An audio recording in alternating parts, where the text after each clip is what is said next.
Bom dia. Bom dia. Sejam bem-vindos ao Café Lacaniano.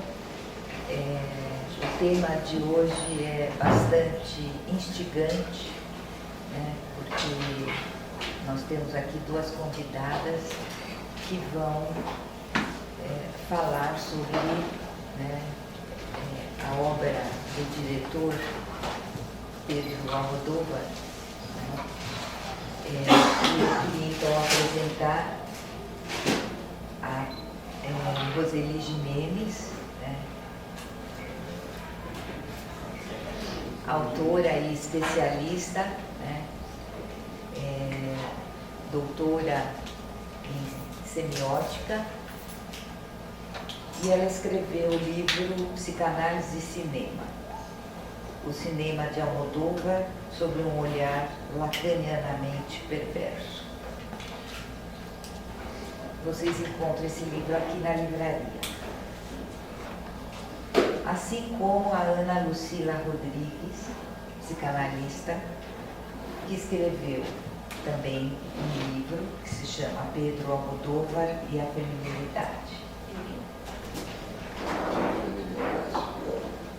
E também eu queria anunciar que o próximo Café Lacaniano, né, que será daqui a um mês, o tema será sobre a responsabilidade sexual. Responsabilidade sexual. Nós vamos ter dois psicanalistas que vão apresentar, Dominique Fingerman e o Ricardo Goldenberg.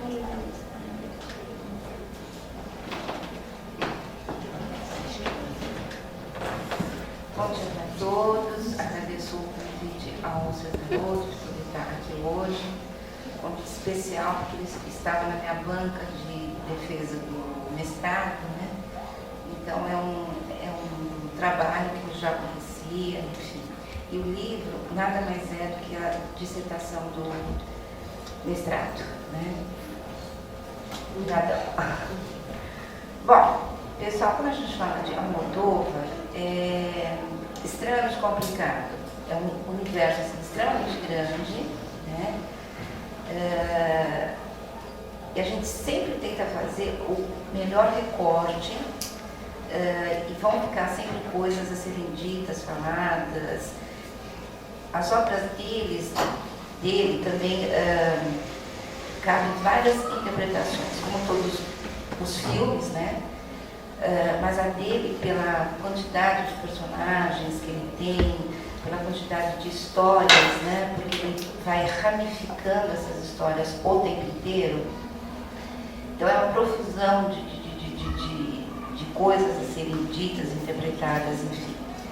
A minha escolha se deu pela questão do feminino em Almodóvar, né?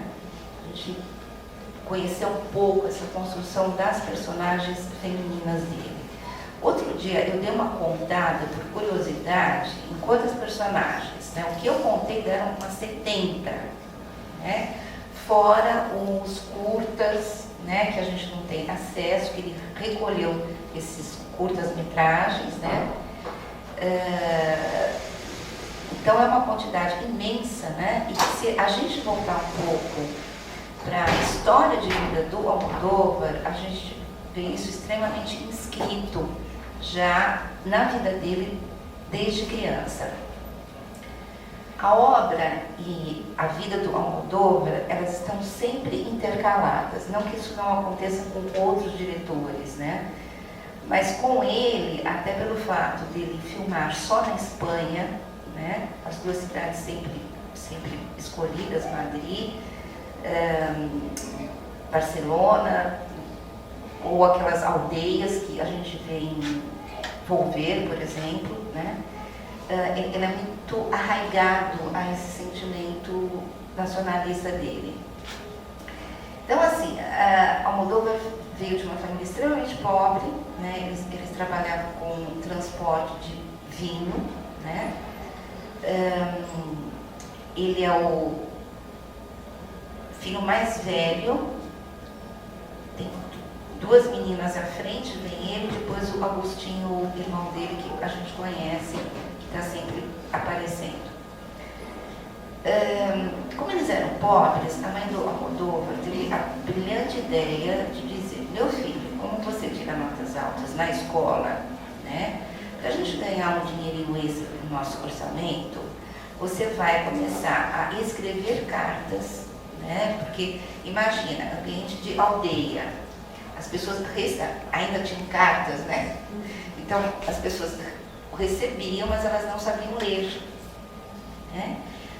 Então ela pôs o Almodóvar para ir escrevendo essas cartas, e quando ela lia essas cartas para as vizinhas, ela sempre acrescentava floreios para que a realidade não fosse tão dura assim. Então ela jogava a ficção em cima disto, né? Almodóvar cresceu vendo a mãe fazendo isto, né? Para ficar mais claro, é como se fosse aquela cena do filme Central do Brasil, né?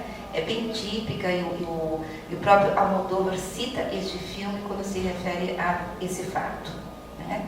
Então ele cresceu nessas histórias, ele cresceu no meio de mulheres, as mulheres das aldeias, né? Que eram as vizinhas, as tias, escutando histórias do sofrimento em relação aos homens, porque estamos falando de uma Espanha franquista ainda, né, onde a opressão era extremamente grande.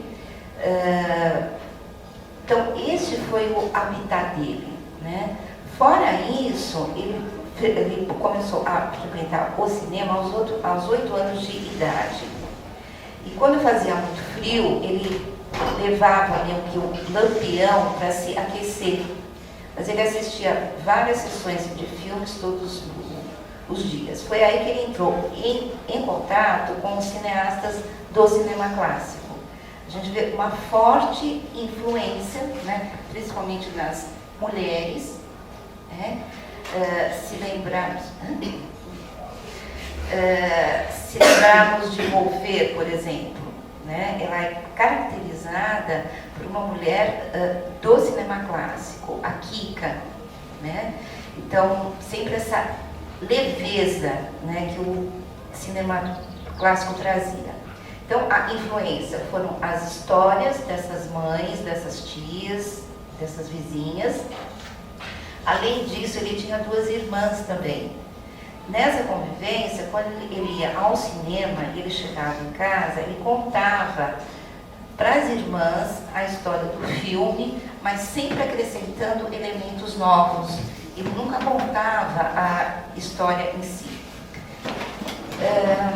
As estrelas de Hollywood, né? E fora isso, as revistas femininas, os consultórios sentimentais, né? Porque ele vai muito no real do que as coisas estão acontecendo para ele montar os argumentos dele, tá? Então, essas são as 3 influências básicas dessa construção feminina. Não podemos esquecer que o cinema dele aparece na década de 70, onde todo o movimento feminista ele já estava a frango vapor, né? Por isso que as mulheres do Almodóvar, elas são mulheres reais. Sai daquela sequência do cinema clássico, onde tinha toda a femme fatale, as pin-ups, né? E aí já pegamos uma mulher de carne e osso. O que isso ajuda a identificação dele como um diretor de mulheres, né?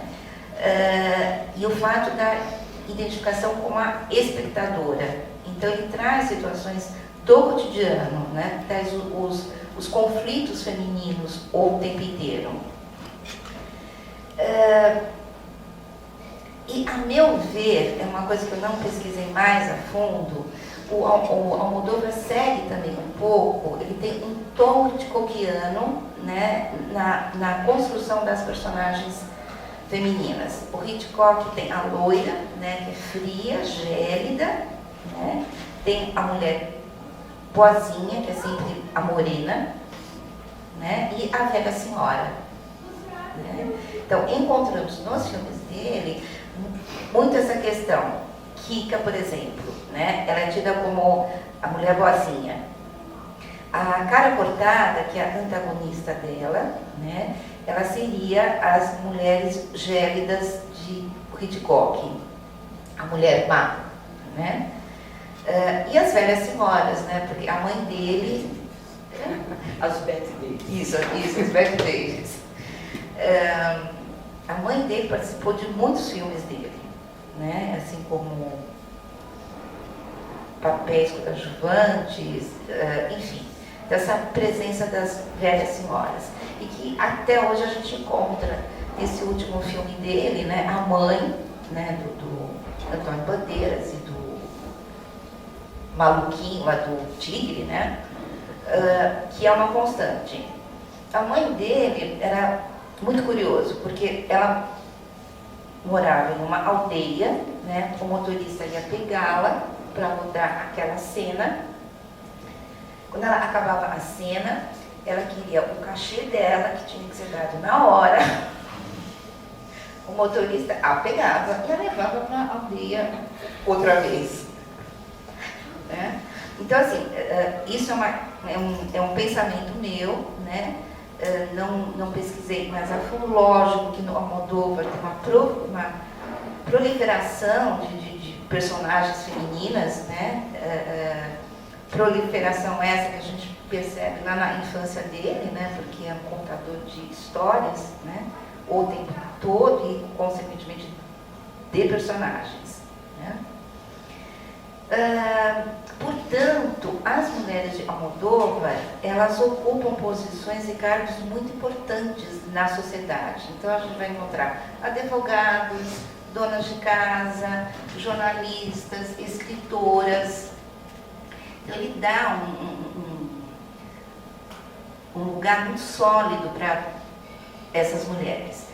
Vamos encontrar os exageros, como Pet Difusa, né, que é um livro dele, que vale a pena ler, porque ela tem um ritmo, né, assim, extremamente intenso, e que, a meu ver, o Almodóvar já estava meio que profetizando qual seria o nosso destino feminino, porque não paramos o tempo inteiro, né? De uma forma mais sarcástica, ele coloca essa questão. Quanto tempo de fala? Dá pra você falar, mas eu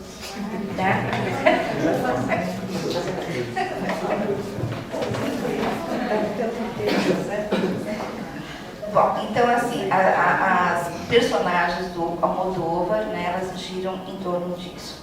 Tem uma colocação que às vezes as pessoas fazem, de que ele entende as mulheres porque ele é um homossexual. Colocação essa que, a meu ver, ela não dá conta, ela é muito pobre, né?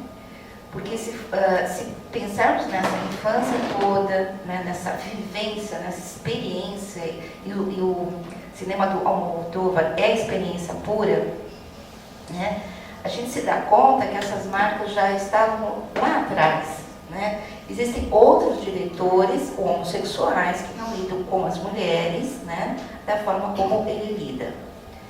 Voltando um pouquinho, os homens em Hitchcock são homens muito fracos, né? Que, se formos para o Almodóvar, a gente vê todo machismo espanhol, assim, à flor da pele, né? Mas que na realidade escondem homens enfraquecidos, né? Eles exercem a opressão, mas eles não se sustentam como homens realmente. Tá? Bom, eu não sabia que recursos tinham aqui em termos de audiovisual, e aí eu pensei o seguinte: eu vou passar algumas imagens para conversar um pouquinho com vocês do filme Kika, que foi o filme que está no meu livro. Personagem essa que eu achei fantástica, né? Então eu vou passando para vocês. Essa é isso. Esta é Kika. Esta é Kika, tá? A Kika, ela é uma personagem do Almodóvar, que ela é uma maquiadora, né? E a todos ela quer maquiar.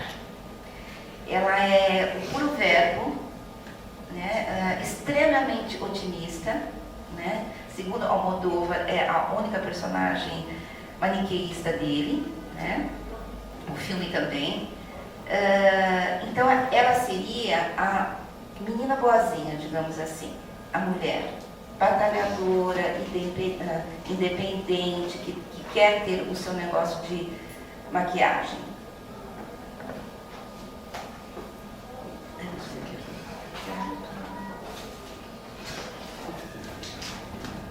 Aqui é ela, essa é a cena inicial do filme, contando pra gente como que uma mulher ela deve se pintar, né? Então ela diz mais ou menos algo assim, que a mulher tem que explorar os seus cílios, né?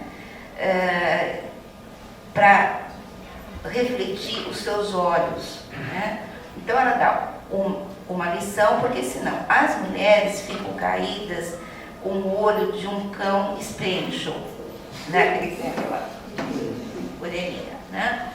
Então, desde o começo do filme, ela dá muita importância à maquiagem, né? Que a gente vai entendendo isso depois.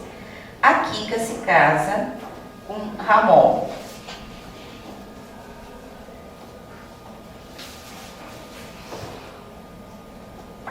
Que é esse rapaz aqui, que na realidade ele é um fotógrafo, né, mas esconde um voyeurismo intenso, né? Tanto é que quando eles transam, o que o Ramon quer fazer é tirar fotos da Kika gozando. E ela diz assim para ele: olha, eu sou moderna, mas existem coisas que eu gosto da moda antiga. Tradicional. Exatamente, né? Então, é um casal bem assim, atípico. Nossa, você vai cansar, Roseli. Não tem problema. Eu vou cansar. É um casal bem atípico, né? Então tem Kika, Ramon, depois a gente vai ver Juana.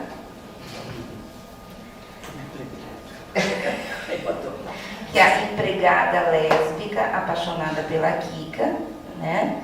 Mas que a Kika, ela não tem ideia, mas ela fica um pouco tensa com as aproximações de Juana.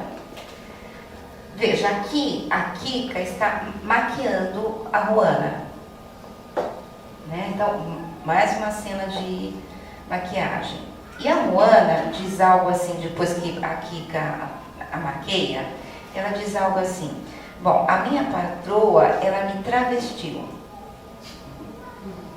Né? Que vamos cair na ideia do feminino para Lacan, né?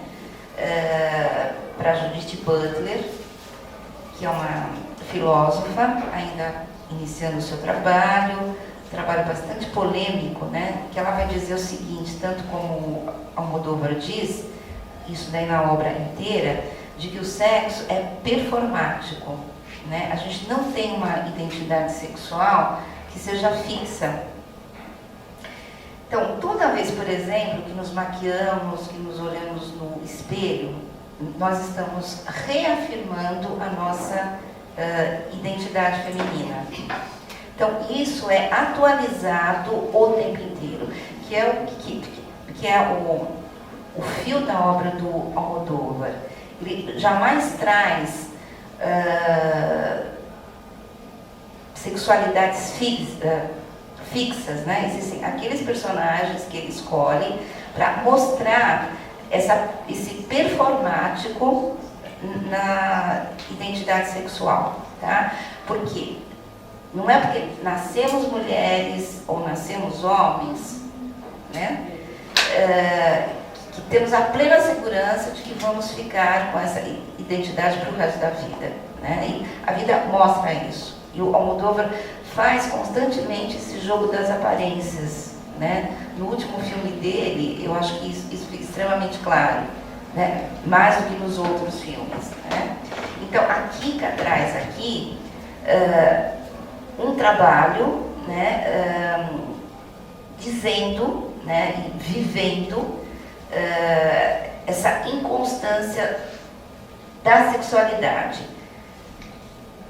com o próprio marido, que é um voyeur, que chega a fazer coisas absurdas com ela. Então tem uma cena onde vai entrar o Paulo Basso, que é um outro personagem.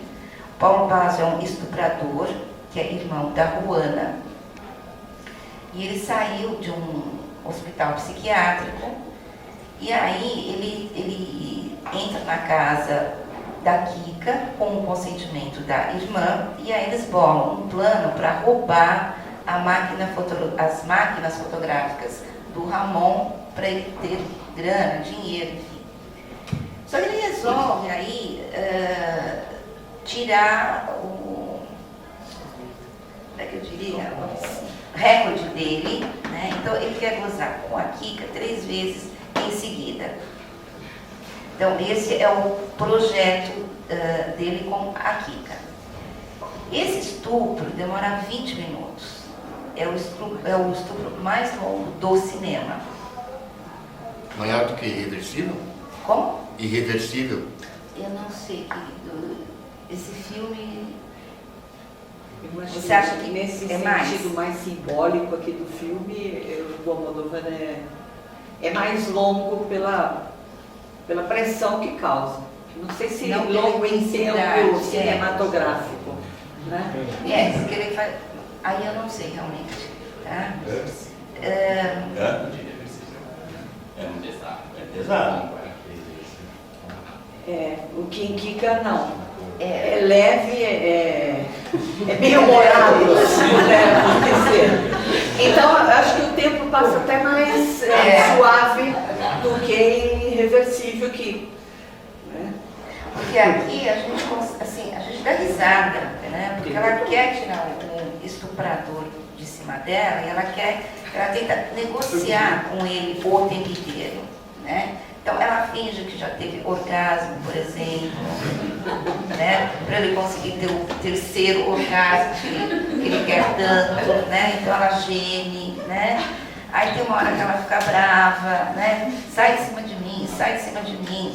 Aí tem uma hora que ele pega uma faca e ameaça, né? Aí ela chama a Juana, a empregada, que está na cozinha, amordaçada e presa, né? Então, assim, é impossível a gente ficar triste naquele estupro, né? Não, mas isso que eu essa palavra falando, não é triste, né? Mas sentir que aquilo é um estupro. Acho que a palavra é essa. Né? Bom, enfim, então fica esse adendo do filme que vocês trouxeram aí. Bom, a Kika passa por tudo isto, né? Existem mais 2 personagens. Então, a antagonista de Kika é a Andréia Cara Cortada. Como é que ela faz assim? A Andréia, ela é uma jornalista e ela vive atrás de furos de reportagem. Ela trabalha num reality show, né? E Almodóvar a veste com esse macacão que é do Gaultier, né? Então é um macacão onde tem uma câmera em cima, né? Ele é totalmente nada entra e nada sai, né?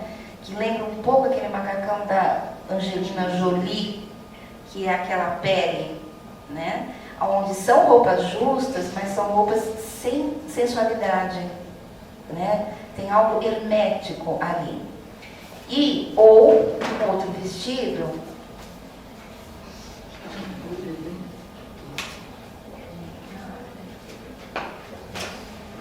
que é do Gaultier também, e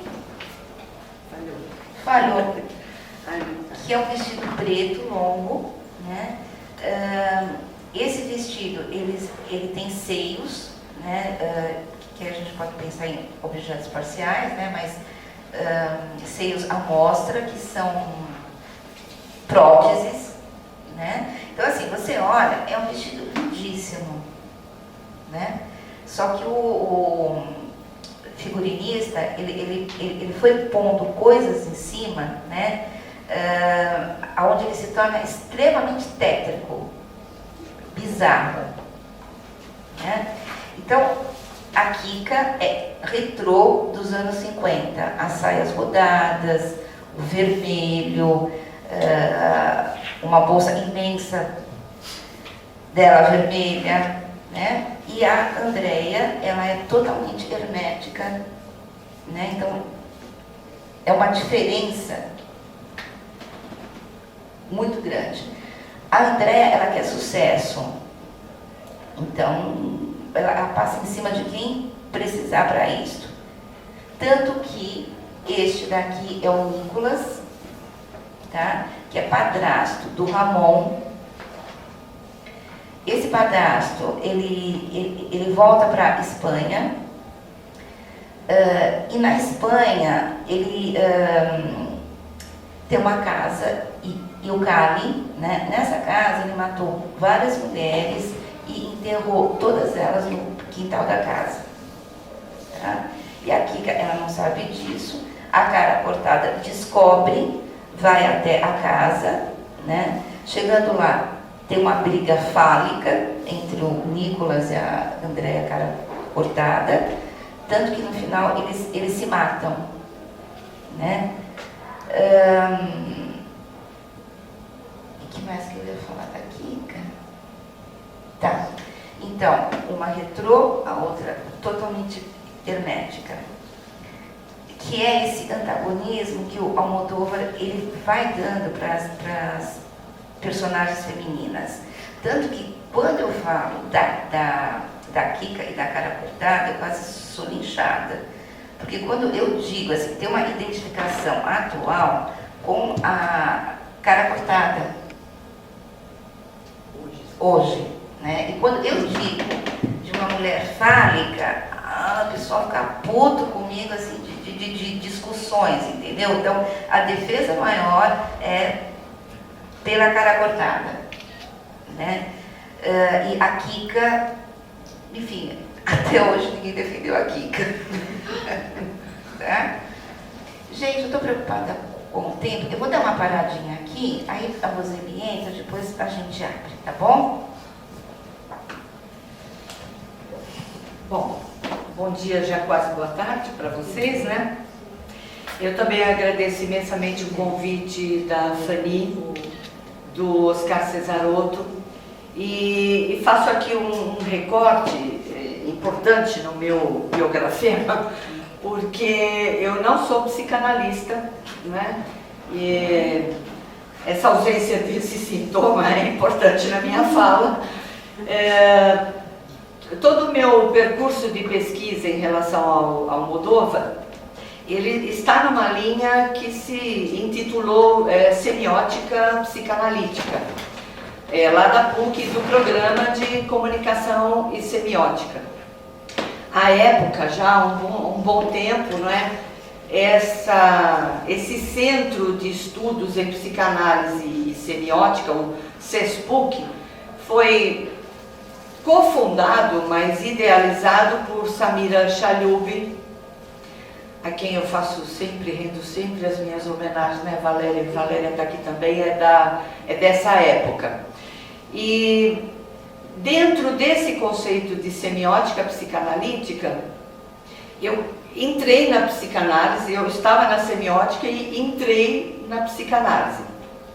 Eu queria estudar literatura, que é o meu objeto de desejo sempre, e eu também queria falar sobre Guimarães Rosa, que é o outro grande objeto do meu desejo.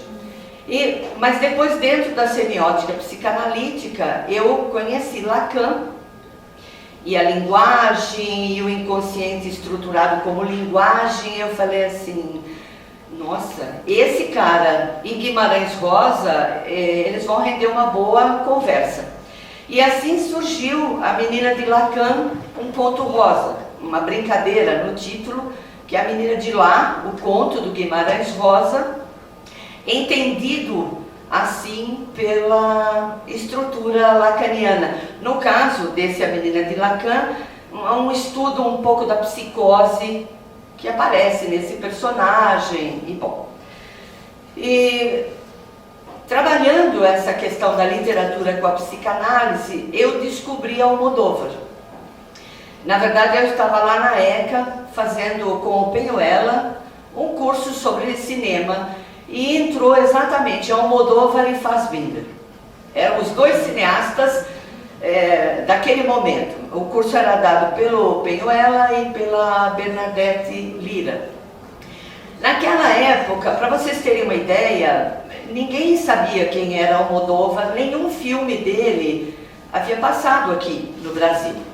E aliás, ele era até, norte-americanamente falando, proscrito, né? Um cineasta que as boas moças, ou contra o qual as boas moças deveriam se precaver. E eu tomei conhecimento com toda a obra dele nesse curso. O professor Peñuela trouxe, ainda num sistema que nós tivemos que transformar em NTSC, essas coisas de vídeo, que hoje já estão ultrapassadas, e eu assisti a todos os filmes. É um grande privilégio, porque até hoje, aliás, esses filmes, a maioria deles está disponível, você encontra, vou fazer propaganda aqui da 2001, que tem um acervo muito bom do Almodóvar, mas não são filmes que aparecem por aí. Recente, não tão recentemente assim, apareceu no cinema A Lei do Desejo, que eu particularmente acho a obra-prima de Almodóvar. É tudo que ele é como cineasta, é a produtora dele que se chama Desejo. Então é o filme que traz todas as marcas significantes de Almodóvar.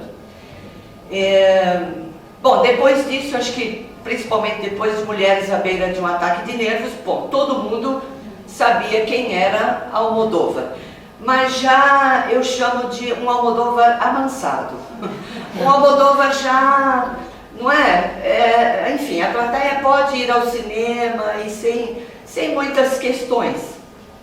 E tem vários, né? Kika, A Flor do Meu Segredo, enfim, Fale com Ela, os mais recentes, né? Abraços Partidos, e o último, A Pele que Habito, fenomenal, em que pese a ausência criticada de muita gente do colorido do Almodóvar ausente nesse filme, eu acho que ele realiza aí uma obra-prima, né? A Lucília já falou sobre isso.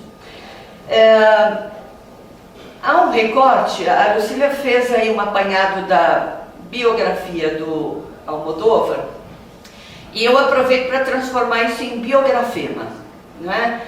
Acho que todo mundo entende essa diferença entre biografia e biografema.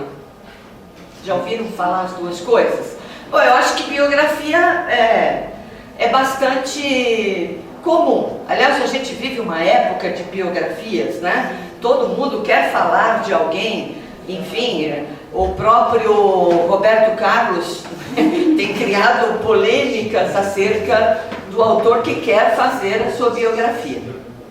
Só que, para nós, mais do que a biografia, afinal eu concordo com o Décio, né? O caso não é de poeta, mas é de poemas. Mais que saber detalhes picantes ou não da vida de alguém, o interessante é saber como essa vida se transforma em signo. E aí é a minha parcela semiótica que entra. Porque o que é significante no cinema do Almodóvar é aquilo que ele traz da sua biografia, que vira biografema. Então, na semiótica, pela Lúcia Santaella, aqui no Brasil principalmente, nós fazemos algumas distinções do que é signo, né? Então, o signo é representação, ponto. É o ponto mais comum de como se entende um signo.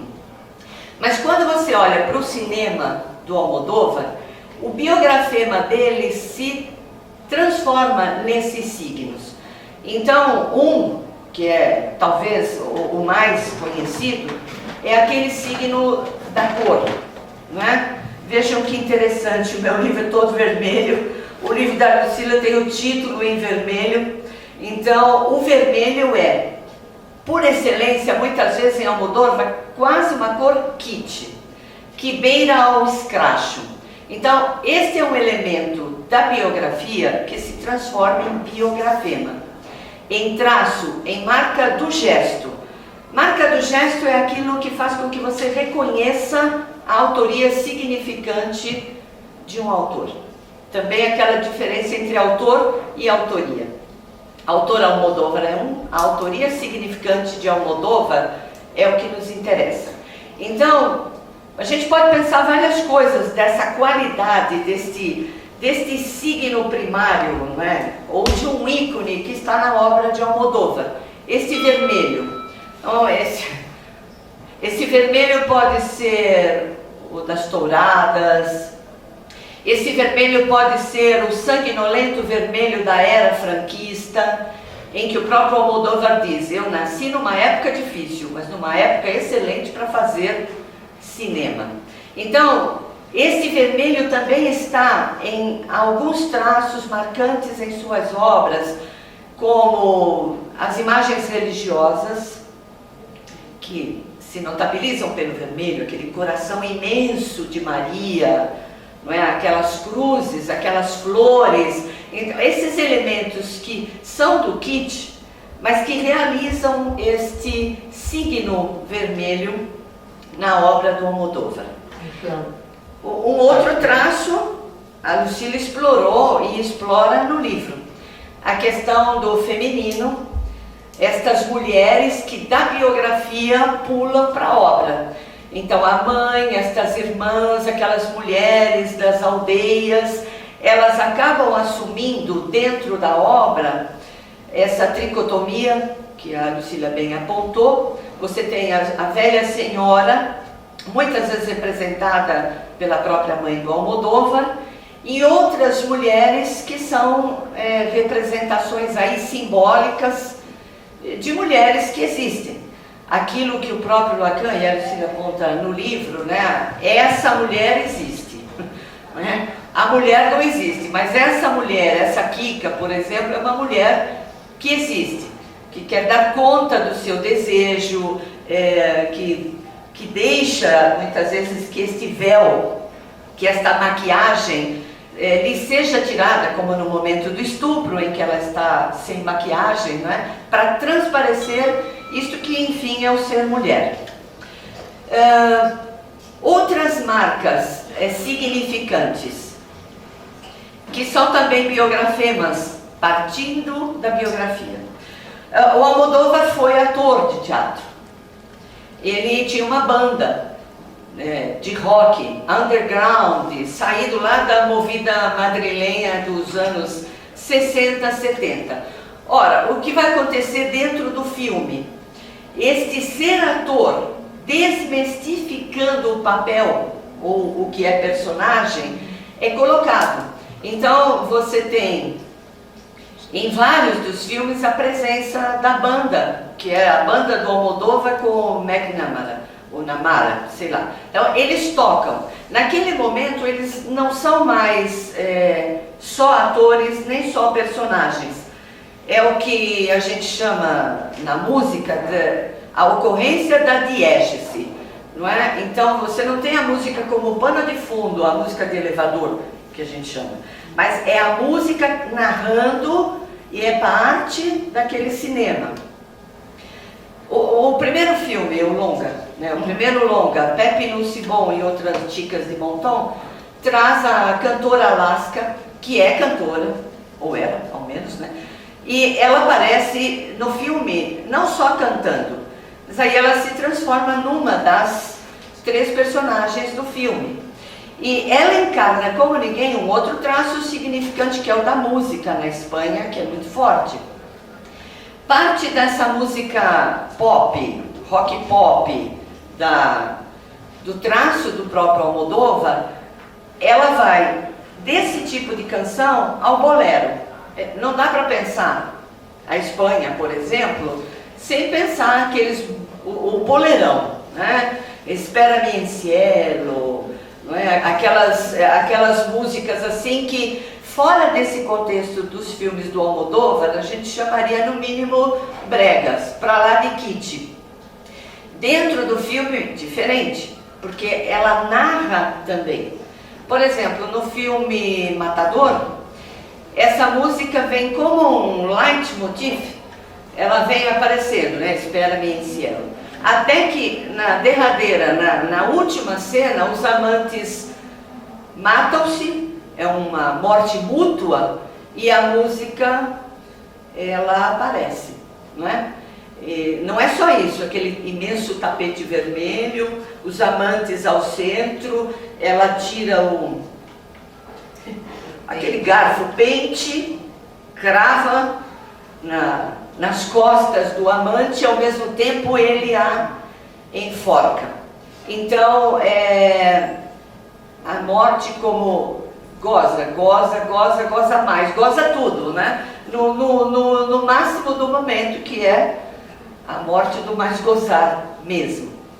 Então, eu já falei de vários traços, né? A música é mais a cor, a música, aqueles personagens, a Lucília também citou o Agustín Almodóvar, ele já virou figurinha tarimbada.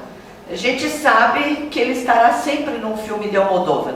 Ele sempre faz algum papel, o cara que entrega cartas, o amigo de alguém, o empresário da banda, ele está sempre lá.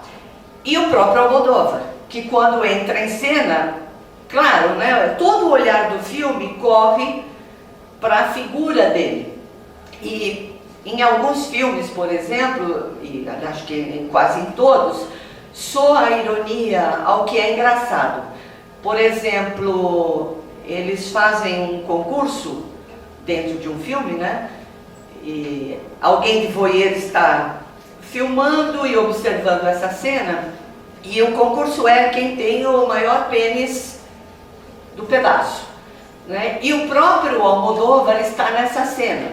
Se todo mundo está curioso, esqueçam, porque os pênis não aparecem, né?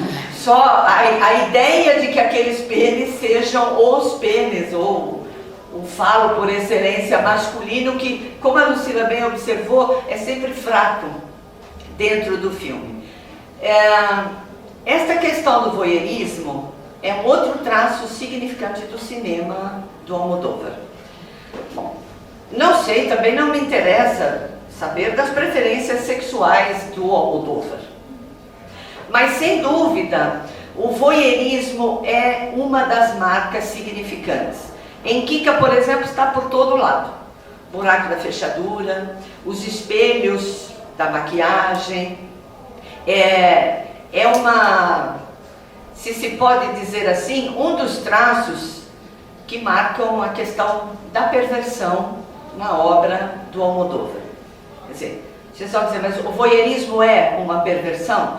Neste conceito, nitidamente lacaniano, psicanalítico, sim. Cuidado para não confundir com as perversidades quase tipológicas, né, que a gente lê aí pelos jornais. Não se trata disso, mas estas marcas, além do voyeurismo, vamos chamar assim de transgressões na linha sexual, elas estão também por todos os filmes. Só para falar do voyeurismo, e por que quando eu olho um filme do Almodóvar, eu sei que é Almodóvar, justamente são estas as marcas presentes. O último filme, eu acho que leva quase ao limite a questão do voyeurismo. Então, uma mulher está dentro de um quarto reservado, ela é observada 24 horas pelo médico. Um médico que está entre o médico e o monstro, numa leitura óbvia, ou numa releitura do Frankenstein do século XXI, não é? E com uma metáfora clara dentro do título, né? A pele que habito. Contém aí várias marcas e mais uma também do Almodóvar. Ele não apenas trabalha com todo o simbólico destas marcas significantes, como ele também aponta para as marcas sociais do seu tempo. Se a gente volta a todos os filmes, todos eles vão tratar de questões também sociais. Fale com elas a questão coma, né? Em Carne Trêmula, a questão das necessidades especiais. Agora em A Pele que Habito, trata de uma questão da plástica, das cirurgias, né? do excesso de maquiagem que já estava em Andréa Cara Cortada, mas que aparece agora dentro de uma personagem masculina, feminilizada, por meio desses artifícios todos. E se a gente aponta para a biografia, Almodóvar não diz que é contra a cirurgia plástica. Ele só pensa assim, olha, é melhor a gente olhar com cuidado o que é que nós estamos fazendo com o corpo. Eu li no Facebook, acho que o Ricardo Ramos Filho, o filho do Graciliano, colocou lá um texto que ele havia lido, né? O corpo que fala. E, bem, opinião dele, né? Ele diz assim, o meu corpo não tem falado nada. E eu disse, puxa, que pena. Que pena. Mas no caso desse último filme do Almodóvar, esse corpo que fala, vai falar muito daquilo que não é nascer um homem, mas ser transformado em mulher sendo homem, não deixando de ser homem, porque é uma loucura no filme, não é? O personagem feminino volta às suas origens e diz lá no final, eu sou Vicente, com toda a cara de Vera, que é a personagem que ele assumiu depois da pele que o habitou. Então, estas questões, podemos chamar do cotidiano, essas intervenções sociais, também são marcas de Almodóvar. E eu acho que eu também já estou falando muito, mas eu acho que certa está a música, né? Cores de Almodóvar, cores de Frida Kahlo, cores da Espanha, enfim. Almodóvar é tudo isso, e todos esses traços retratam a questão da perversão. Só, se vocês quiserem, né, além de ler o livro da Lucila, que trata na íntegra sobre Kika, eu fiz no meu livro uma análise desse filme semiótico-psicanalítica. São todas as matrizes de linguagem da semiótica comentadas ou imbricadas nas categorias do real, do imaginário e do simbólico, que são lacanianas, ok? Bom, a gente abre, a Lucila fala mais um pouco. Acho que vamos abrir, né? Se vocês quiserem questionar, falar, aí a gente vai batendo um pouquinho aqui. Perguntas, vamos lá. Você pode falar um pouco da feminilidade, do feminino, colocar um pouco a questão da feminilidade, né? Eu não entendi muito bem como você falou da Butler. Você fez, aquele comentário que você fez sobre o que ela fala. Eu não entendi o que você falou sobre a Butler. A Butler,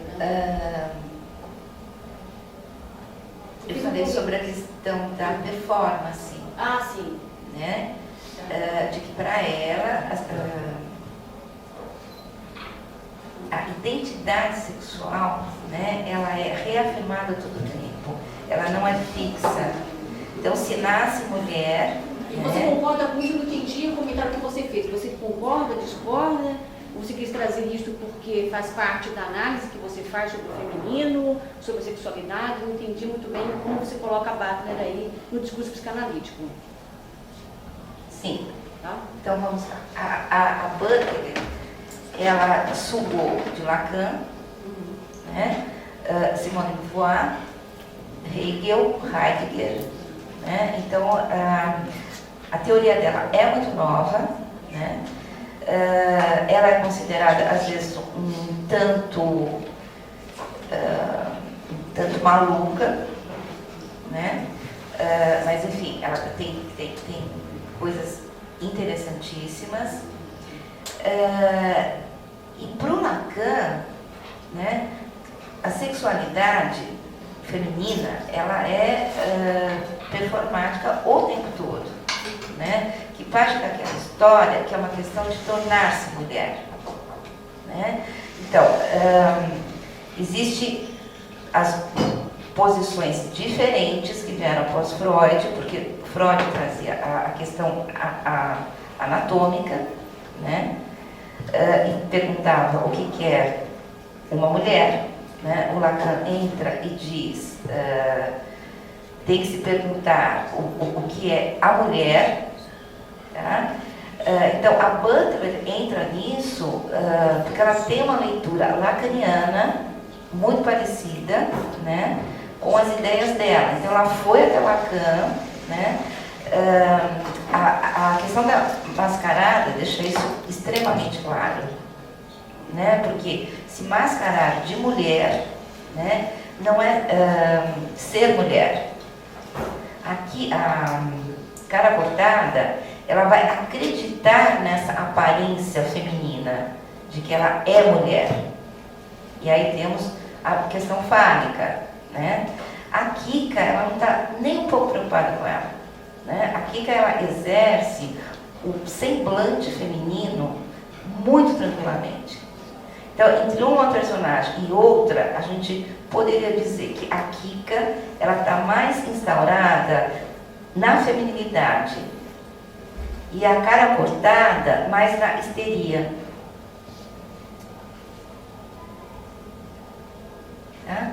Não sei se clareou um pouquinho. Então, onde haveria a diferença entre a histérica e a feminilidade aí? Então, essa é uma grande pergunta, né? A ser discutido durante horas. Mas o que eu te falaria, assim, rapidamente, é que a feminilidade, ela sabe que ela não é uma mulher, que ela tem que jogar com o jogo das aparências o tempo inteiro. Ela não acredita nisso, né? A histérica acredita que a mascarada é ela mesma. Isso, gente, é isso, Cesaroto. Sim.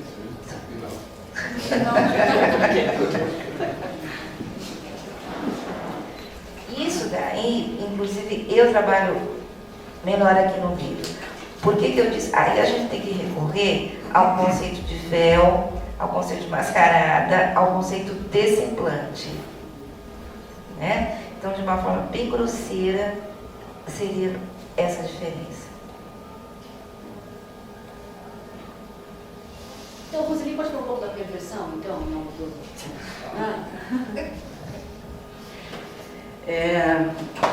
partindo do conceito mais etimológico, talvez, do que psicanalítico, né? O verso é o outro lado.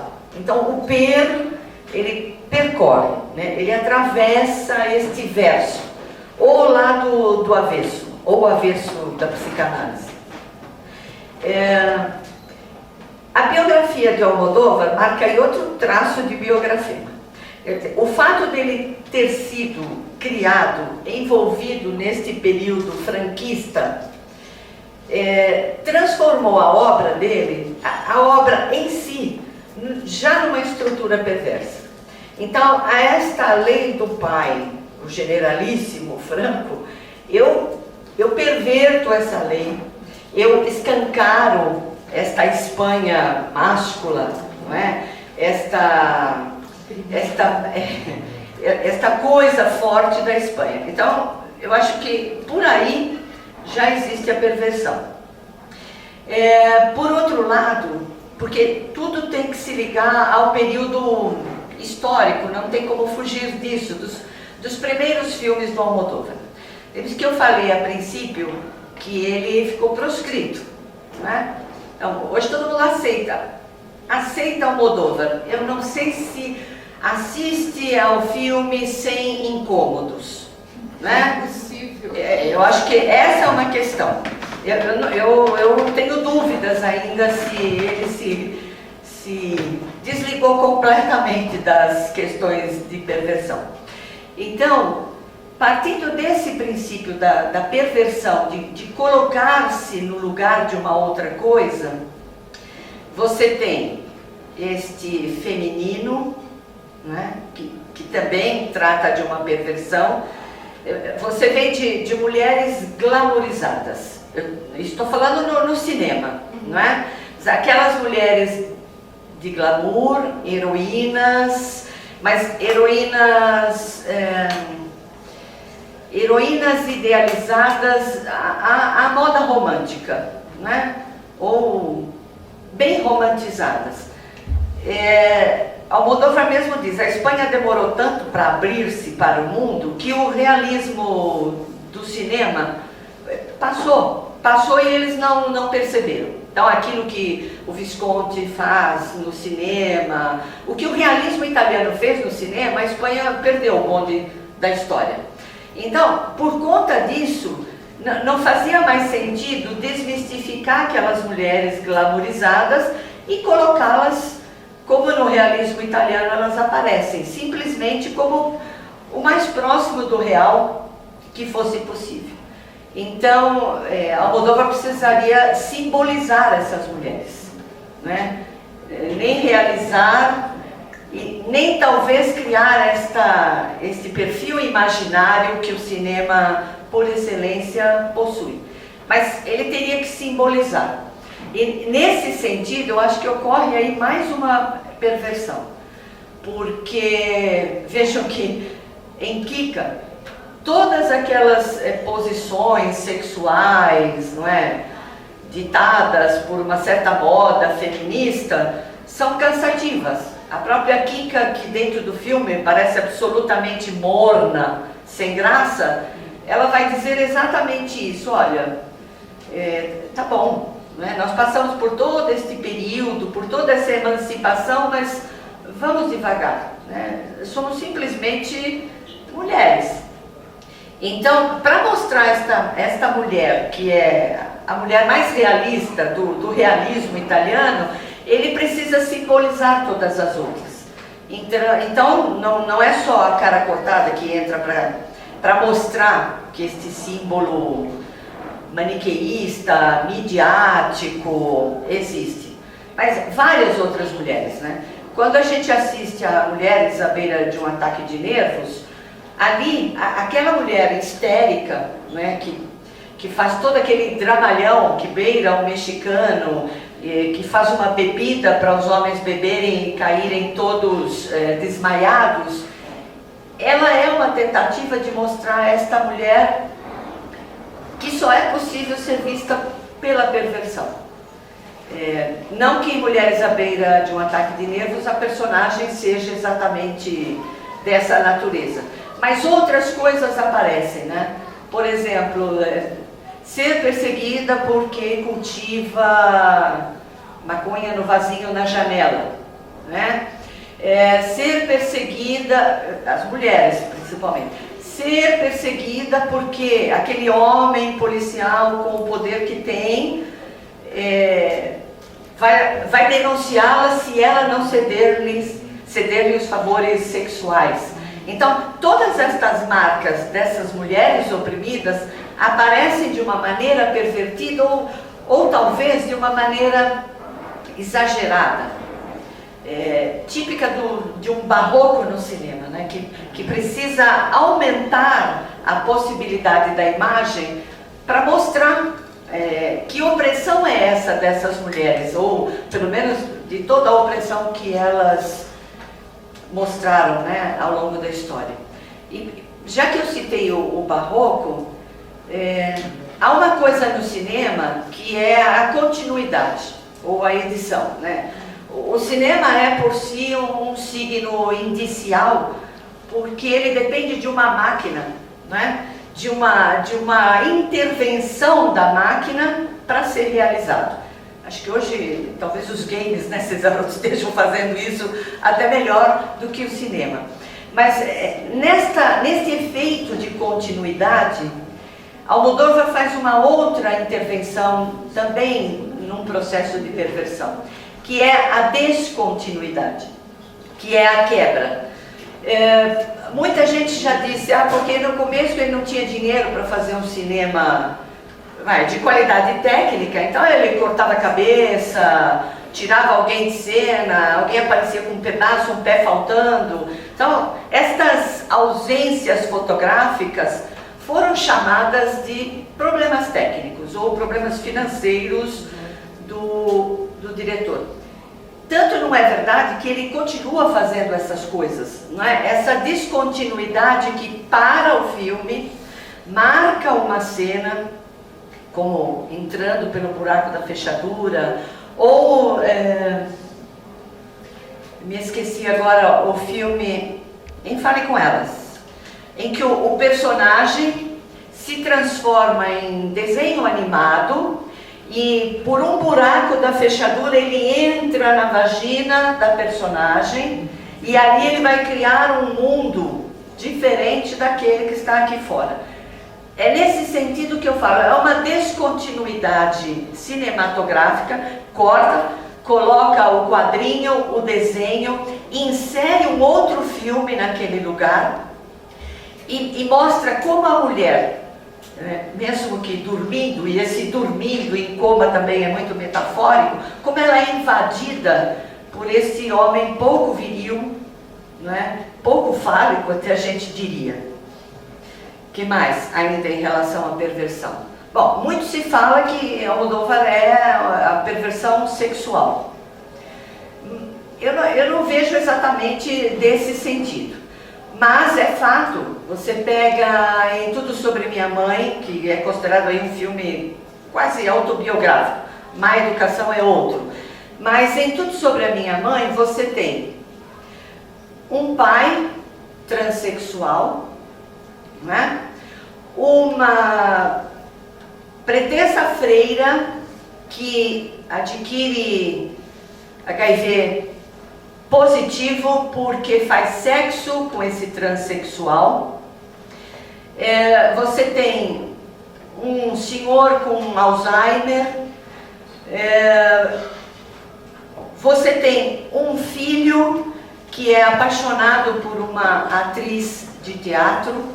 Então, indo enquanto mãe, a mãe que lava as mãos ensanguentada do sangue daquele filho, tentando adquirir esse filho naquele último momento. Isso tudo na questão sexual. A atriz, que é a Marisa Paredes, que faz em Tudo Sobre a Minha Mãe, ela interpreta a atriz de um bonde chamado Desejo, do Tennessee Williams. Ao mesmo tempo, fora de cena, ela e a outra atriz mantêm uma relação afetiva, típica do lesbianismo.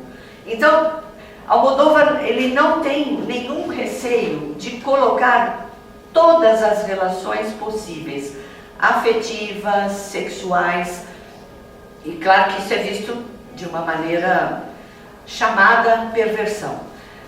Mas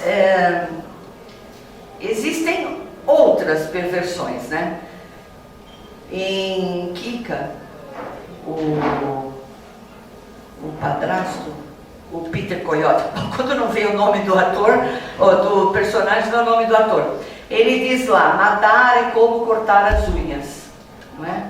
Quanto mais você corta, mais elas crescem, quanto mais você mata, mais você quer matar. Então, esse desnudar, esse colocar à frente do espectador exatamente o que é um matador, um matador, e não é um matador contratado, mas alguém que mata por prazer, ele está explícito. Sim, uma outra perversão, embora hoje talvez ela fosse mais dramática, em A Lei do Desejo, o Almodóvar beija o outro ator numa cena, não é só caliente, mas é uma cena em close-up que enche a tela e, bom, 2012, o filme tem mais de 20 anos, muito mais do que 20 anos, então você imagina, aliás, como se sente o próprio Antônio Bandeiras, que já se reconciliou com o Almodóvar, mas que embora lançado pelo cineasta espanhol, ficou um pouco longe, foi para Hollywood, foi fazer um cine normal, justamente para se desligar um pouco deste pai cineasta, Eis aí mais uma perversão. Almodóvar, ele captura aqueles atores, né? Ele perverte aqueles atores, ele traz para o universo dele, e eu acredito que fica muito difícil. A Carmen Maura também ficou um tempo sem falar com Almodóvar, até em Volver, em que ela faz outra perversão, um fantasma. Um fantasma que, a princípio, é um fantasma, que dialoga o tempo todo com aquelas filhas, com o espectador, e muitas vezes nem o espectador sabe que se trata de fato de alguém, mas você identifica como um fantasma. Então, eu não sei se eu... Mas, pelo menos assim eu entendi a perversão, muito mais semiótica do que lacanianamente falando, dentro da obra do Almodóvar, né? Eu nunca falo, repito, de dentro do consultório, porque não é o meu trabalho, e também nunca pensei em analisar Almodóvar, a obra dele, como alguém que está num divã. Não, é uma análise de linguagem, né? E aí a Fanny até escreveu exatamente isso, e eu já li várias vezes, né? Oscar também disse. Freud inventou o inconsciente, e Almodóvar botou o inconsciente nos filmes. E aí talvez mais uma perversão. Eu ainda hoje pela manhã vinha ouvindo lá alguém falando sobre yoga, um yoga diferente. E acho que era uma indiana, ela dizia assim: você tem que eliminar o subconsciente. E quando você eliminar o subconsciente, você estará de alma lavada. Eu fiquei pensando, meu Deus, como será? Eu não quero fazer isso.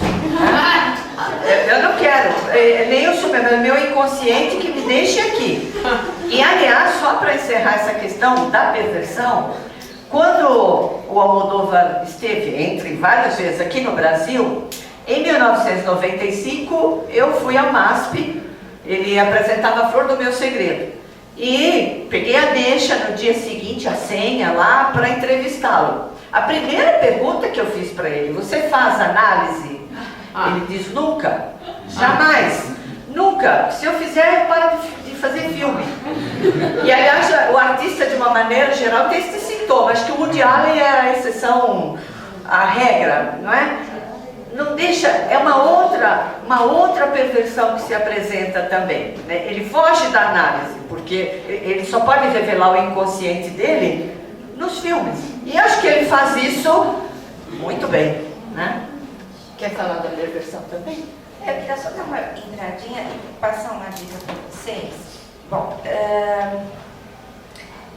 o franquismo, quando o Franco morre, né, como se destapasse uma panela de pressão, né?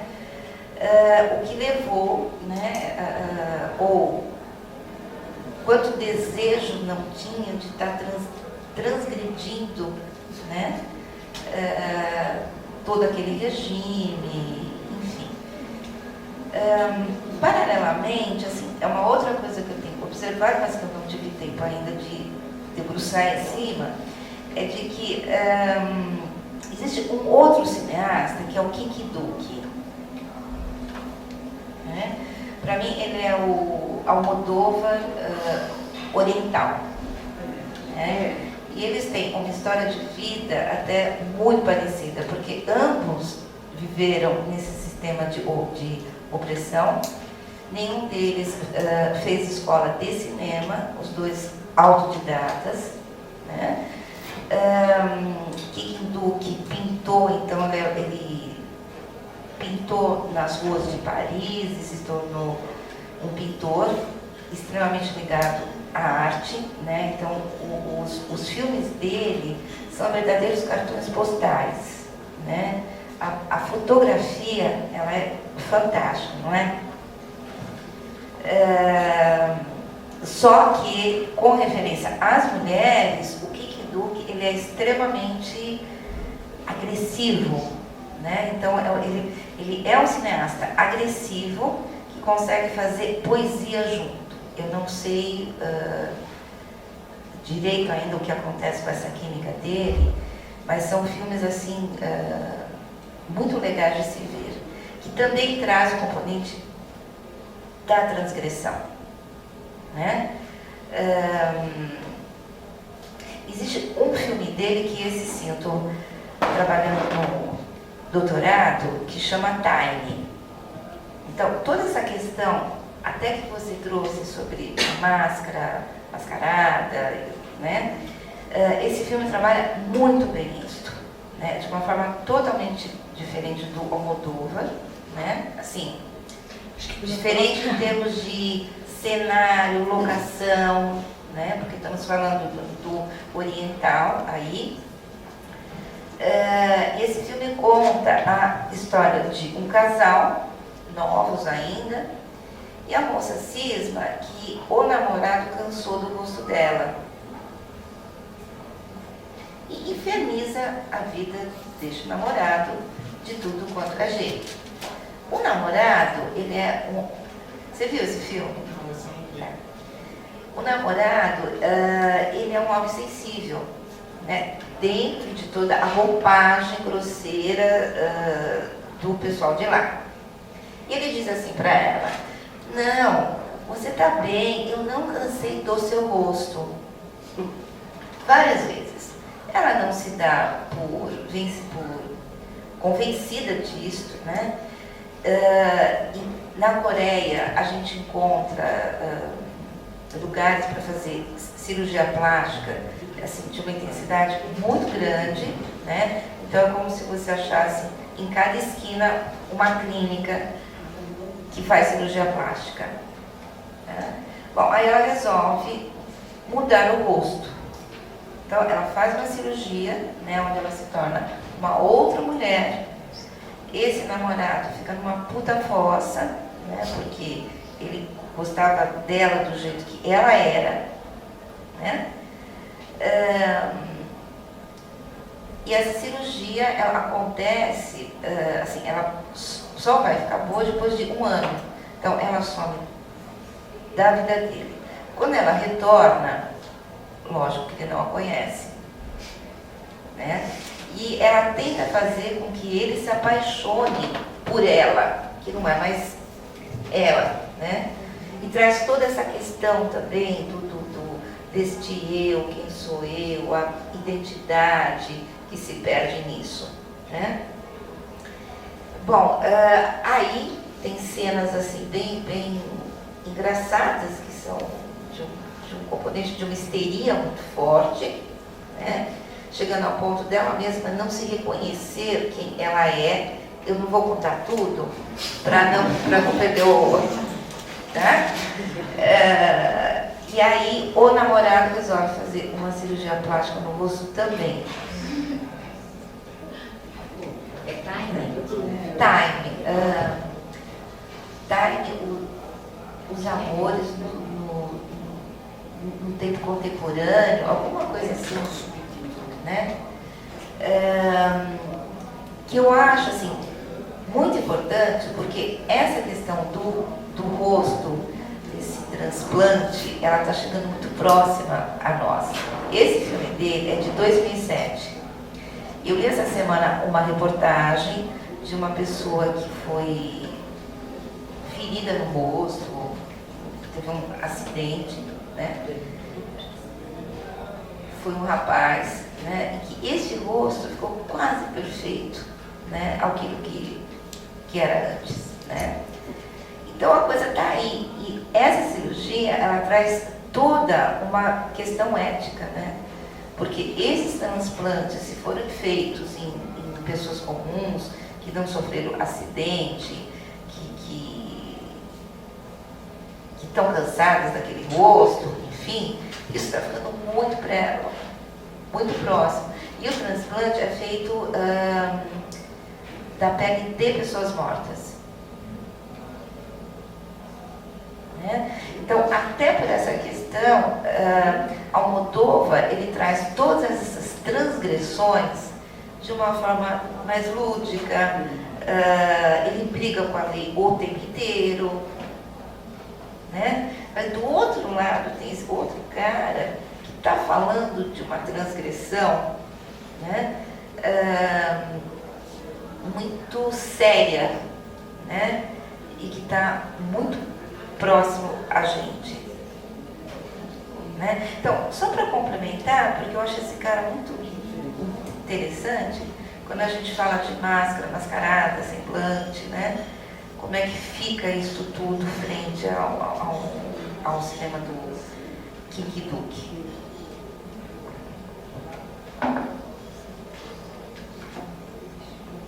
Queria saber se o Almodóvar teve problemas com maus hábitos. Você está dizendo do filme Maus Hábitos? Se passa com as freiras, com relação à droga, Com os nomes com das os freiras, nomes né? das freiras.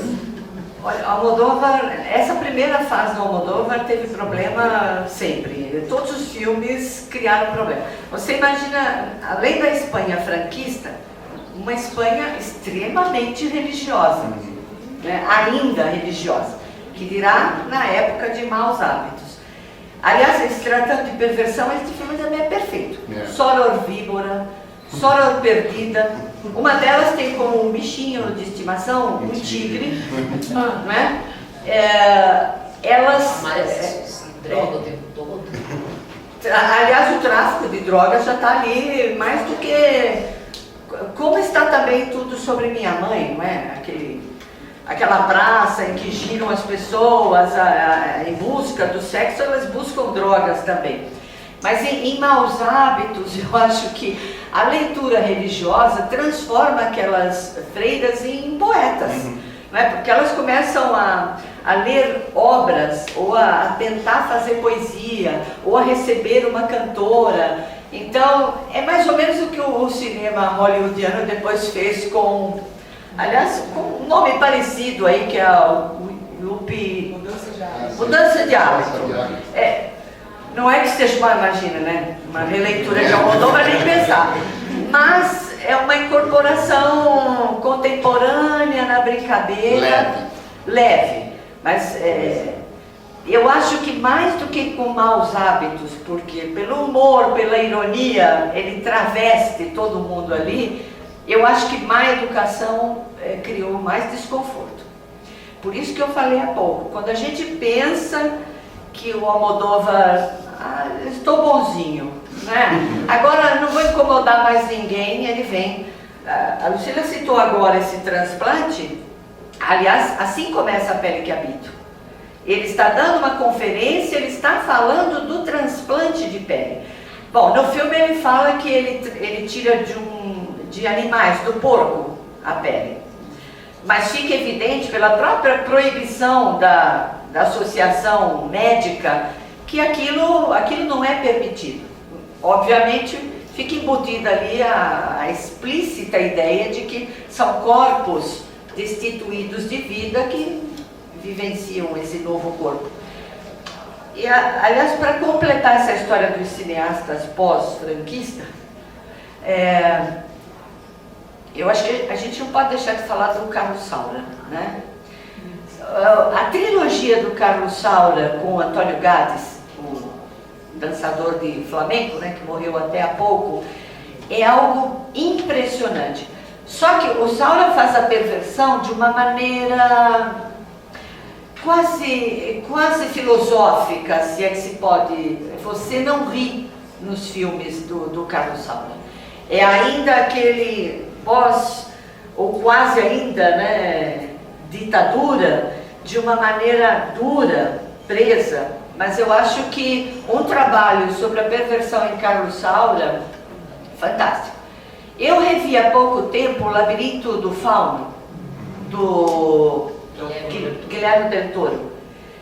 Cada um lida com essas coisas à sua maneira, né? O Almodóvar tem aquelas marcas que eu já contei para vocês. No caso desse filme do Del Toro, ele lida com o surrealismo. Vai buscar na mitologia. De qualquer maneira, estamos tratando também de perversão. Mas a plateia se sente menos incomodada, menos invadida. Talvez é uma leitura mais suave, mas ela está lá. Aí é que eu acho o legal do Almodóvar. Ele não faz muito mistério sobre o que ele quer colocar como perversão nos seus filmes. Ele escancara e ponto. Né? Não tem, não que ele não transforme cada uma dessas metonímias numa grande metáfora, mas eu acho que ele desnuda, de uma certa maneira. Fala. E ele transforma a psicopatologia, né, num lugar mais comum. Isso. Perfeito. Passa a ser do cotidiano. Então, tem esse efeito, né, transgressivo. Nesse sentido, essa veia perversa, né, enquanto uma leitura, né, desses elementos da vida cotidiana. Né? Então, eu vejo muito por aí. Eu lembrei também que houve um tempo que eu queria trabalhar todas as questões aí sobre o cinema do Bergman, né? Que é algo assim também enigmático do ponto de vista da metáfora, né? Requer um outro trabalho de espectador tão difícil quanto o de ler Almodóvar. Mas você disse bem, né? É quase uma banalização de todas essas coisas que estão por aí e que talvez as pessoas não queiram ver. E Almodóvar diz, não, olha aqui, estão aqui. Então, essa pergunta de maus hábitos, né? Para a época do filme, eu acho que as pessoas, mesmo na Espanha, o filme ficou proibido. Aliás, Almodóvar foi mais proibido na Espanha do que em qualquer outro lugar do mundo. Bem, mas aí ganha Oscar, Palma de Ouro e tudo mais, então... bom, agora eu sou o queridinho da Espanha, né? Aliás, está aí a mostra internacional e a gente sente falta, né? Puxa, 1 ano já, cadê o Almodóvar? Com o que ele vem aí para nos surpreender? Você falou que você perguntou para ele se ele fazia análise. Ele falou que não, senão ele não faria filmes, é isso?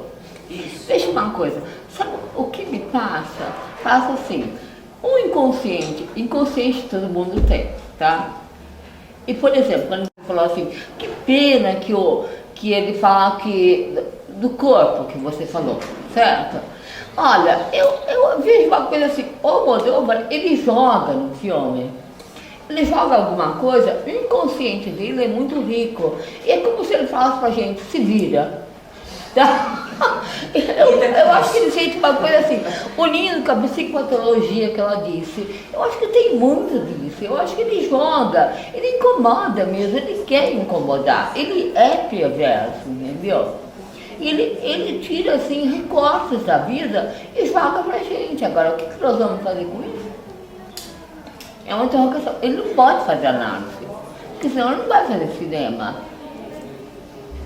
Nesse sentido, a gente torce para que ele não faça, então. Você tem uma grande resposta, uma pergunta minha, entendeu?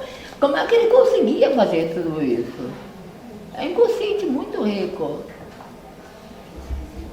Os artistas dizem de uma certa forma que eles fazem a mesma obra várias vezes. É a mesma obra. Então, eles vão filmando outros filmes, escrevendo outros livros. Na verdade, eles estão fazendo a mesma obra várias vezes. E eu acho que é a análise não terminada. Ele não recebeu alta e ele está deixando os filmes e deixando... Se é que existe algo. Se é que existe algo, pois é. Olha. Pois é.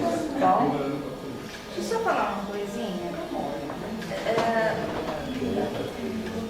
Quando a gente pensa em Almodóvar, a gente tem que partir com a ideia de que ele é um retratista do social. Né? Então, a religião, o que ele mostra, né, é o funcionamento da Espanha em relação à religião, que é muito forte, né? É um signo extremamente marcado. Né? Ele se diz ateu. E ele foi coroinha, né? Exatamente. Pois é. Só que ele teve, segundo ele, eu não vou lembrar o nome, mas foi para Buenos Aires e trouxe um um livro dele, aliás, são entrevistas com ele, né? E ele diz o seguinte, que ele teve grandes decepções quando ele frequentou o Colégio Salesiano, né? E ele conta até de um acontecimento, né, que ele foi levado para uma sala, né, com vários padres em volta. Um desses padres estava bêbado, né? O colocaram nesse centro, né? Ele não diz mais o que se passou nesse centro, né? Mas onde ele restitui, né, a questão religiosa, né? Então, assim, tudo nos filmes dele a gente tem que pensar como um retrato. Ele não é partidário do feminismo, por exemplo, né? Ele não é partidário de uma religião, né? E assim vai, como a TV, reality shows, que ele constantemente está trazendo como tema, né? Então, ele se coloca como não partidário de nada do que ele apresenta no cinema dele. Né?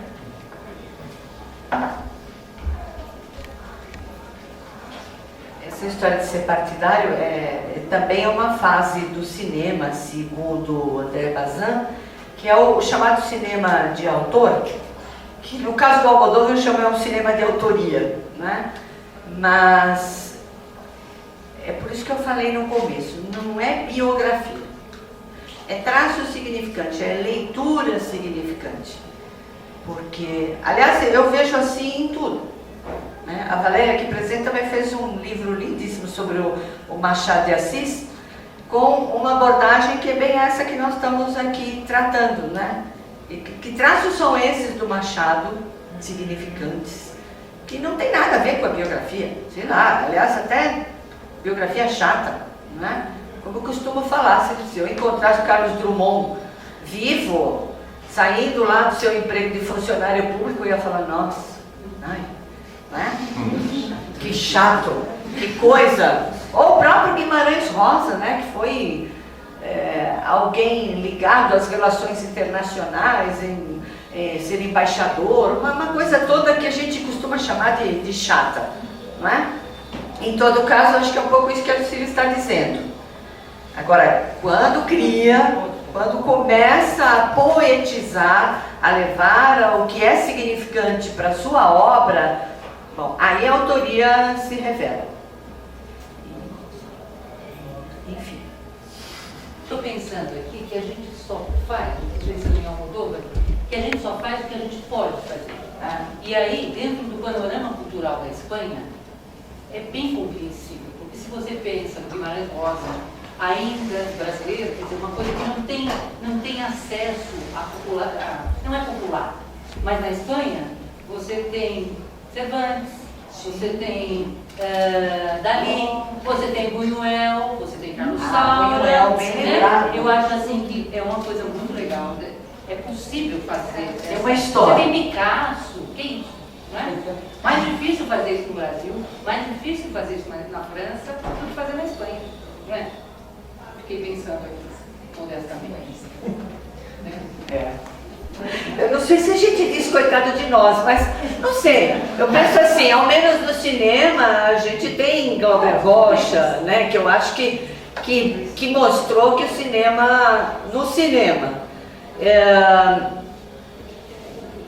não sei, eu não sei se é uma questão da língua portuguesa que empaca, não é, nisso tudo, mas você citou Buñuel e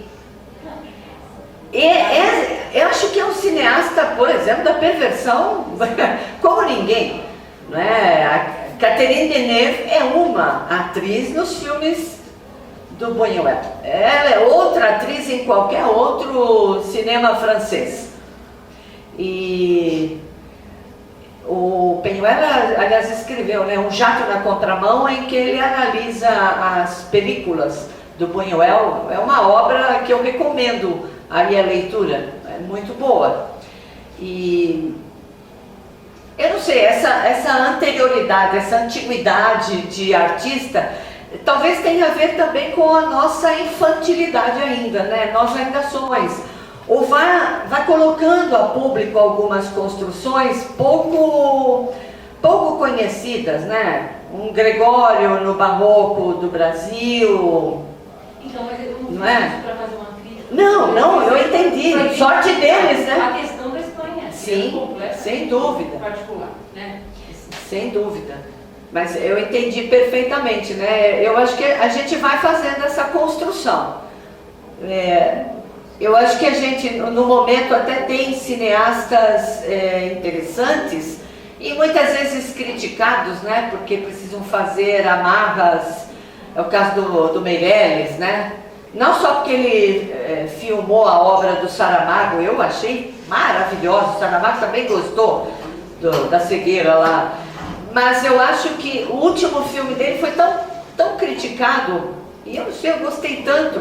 Então eu acho que a gente ainda tem um ranço muito forte de assumir algumas boas coisas.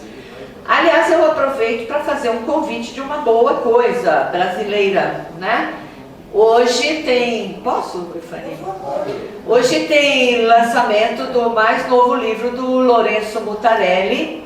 É um livro infantil, Glauquinho, e eu acho que está aí um cara, não só porque ele fez O Cheiro do Ralo e filmou, então todo mundo sabe quem é, todo mundo sabe quem é O Cheiro do Ralo, mas eu acho que muita gente não conhece quem é Lourenço Mutarelli. É um cara aí, vivo, porque a gente só fala de morto no Brasil, quase sempre de literatura, ou de cinematografia, ou de arte. E ele é quadrinista, não é? A princípio quadrinista, partiu para a literatura, agora está vindo para a literatura infantil. É um cara que tem muita perversão nas suas obras, hein? Dá um pano, né? Transubstanciação, uma das obras aí em que ele trata disso, e Jesus Kid. Tem muita obra, eu acho que vale a pena não só ir ao lançamento, mas buscar algumas coisas aí desse. Eu citei mas a gente tem Marcelino Freire, né, que tem trabalhado aí nas viradas culturais. A Lígia aqui também trabalha muito com a gente. Tem um campo muito grande nascendo no que se chama periferia, não gosto muito da palavra, mas a Cooperifa, sarau literário na periferia, que tem trazido gente muito boa. Então está na hora de a gente imitar um pouco aí os nossos irmãos, né? E trazer também um novo olhar, perverso que seja, mas um novo olhar para a nova arte. Posso fazer minha propaganda agora, Fanny? Seguinte, gente, dia 10 de novembro, né?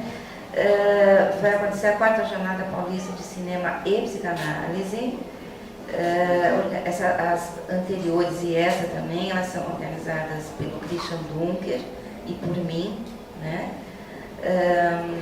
Este ano a gente vai falar sobre o rosto e a luz no cinema, né? Vamos ter bastante diretores, enfim.